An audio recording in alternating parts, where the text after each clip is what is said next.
high level? No, in situations like this, it's always a different reasons for it. So we can start. The first is the surgeon.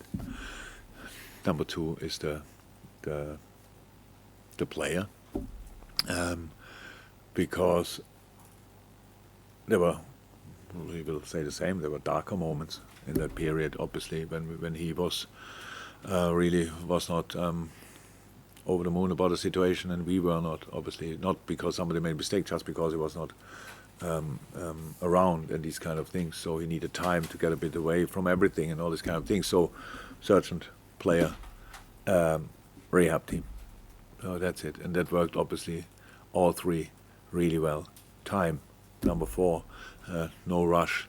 There was no chance. I know it was that time in Holland. People thought he might be. There was no chance. In the moment when he said no, our rehab team said he needs for sure another weeks. It was after the Holland. We didn't even think about the Holland. It just came up because a public thing to talk about. Is he ready for that? Will it be close? Because you count the months and all this kind of thing. There was no chance. Having then a full preseason for the first time since he plays for Holland, at least, I'm pretty sure, because before he played for Holland, it might have been some, but before, since then, no, never ever. First full preseason. Managed it good through that, because we had all the other boys available as well. And then he gained fitness through playing. I think in the first part of the season we could see from time to time, here a little bit less, here a little bit less, but people always expect then that not even the body is back immediately, but all the rest as well. So if that would be that easy, much more players would be world class. So it's not easy. And we came through that as well. And here we go. And long may it continue. Thanks, Chris. Andy Hunter, Dave Maddock. Andy. Jurgen, just on the ticket prices again, but just kind of a different slant. Spirit of Shankly have sent an open letter to UEFA, basically accusing them of hypocrisy, or the president, Serafin, of hypocrisy for condemning the greed of the Super League clubs, or the clubs tried to form the Super League, while UEFA have increased their ticket revenue by 38% since Liverpool last played Real Madrid in the Champions League final 4 years ago. Does it, I mean, and obviously top prices that they're selling at the minute is like £580. So I mean, does it show that, you know, the one organisation also needs to get their house in order before? You need my opinion about that to write that article. That's so obvious on the hand. So we will talk probably about that in a few months. We have a World Cup in Qatar. So nobody speaks about that anymore. How that could have happened. Or nobody who made a decision that time, I think, is still in charge on all this kind of, but the World Cup is still there, so it's about money. That's how it is. And UEFA is not, they are not the saints of football. They never were. So what they have is a fantastic product with the Champions League. It is. And if you would have asked me, we never have to change that. So, but obviously now they lost here a little bit money and there a little bit money, and the easy way to get it back is increase the ticket prices. So that's how life is. I think I have friends, they booked, didn't tell me, but booked the hotel rooms like since they know we are in a whatever quarterfinal or these kind of things. So they got a call and that people told them, sorry, we send your money back because the price trebled since then. Nobody cares. That's the world we are living in. We can now say these are the bad guys, these are the bad guys. Opportunity makes bad guys, and in this case, UEFA has one of the biggest games ever, and they will not gift the tickets like this. That's the world we're living in. We will not change that now here with whatever we say. I understand 100,000% where Spirit of Shankly is coming from. It's absolutely not right, but it happens everywhere, and doesn't make it better.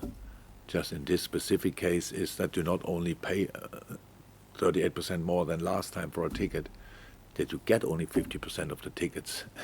So, and the rest goes to people obviously who pay probably thousands and thousands for the tickets. That's how the money is made. And the atmosphere, 20,000 white on 20,000 reds are responsible for that. So, do I like it? No. Will I change it? I can see it, but to talk about it is right. But you have to write the article and tell them what you think about it, because I think most of us think the same. Thanks, Andy. Dave Maddock, and that probably might be the last one at this stage. We'll see, Mike. Look up Dave. At this stage of the season, the players won't feel physically tired because obviously there's so much to play for and they're going to be up for it.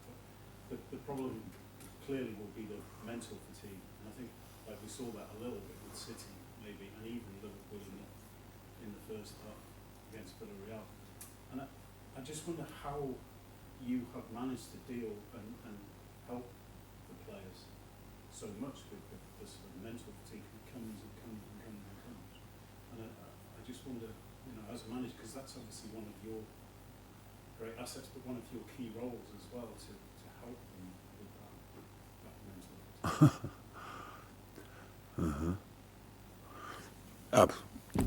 Point one, we accept it. Please, but it is intense. We know it.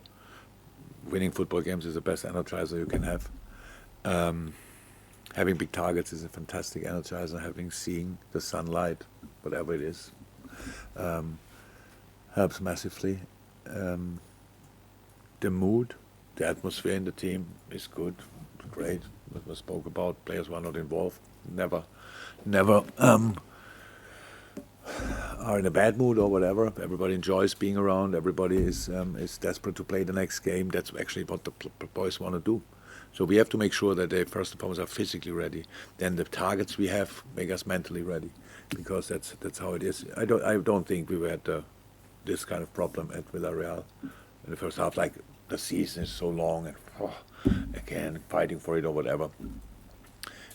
They had a super start, and we didn't react well. That's reason. It can be this for this reason, but I don't think it was. We just reacted bad. So yes, it's just about, in other sports, long wherever you marathon or climbing mountains, stuff like this. There's a long things to do as well, and you have to be always focused and always probably in the moment. When you think you are tired, you're definitely tired. As long as you ignore it, you can go much longer. So the inner voices, calm them down or shut them up if possible. So, and then you can go for long. And it's like this. The boys, we do everything that the boys can recover in the best possible, as far as we know, best possible way. And then it's a fight on the highest level. And that's, if you want to go for everything, you have to fight for everything. And that means you want it. You don't fight a fight on this level because you have to fight. You fight this fight because you want to fight, and that's what we do. So I have no idea where it will lead us. I have really no idea. But so far it was absolutely outstanding, and now we have to try to continue. Guys, it's been a long process, so I apologise when I call it there. Thank you very much. Cheers, guys. Thank you. Bye-bye.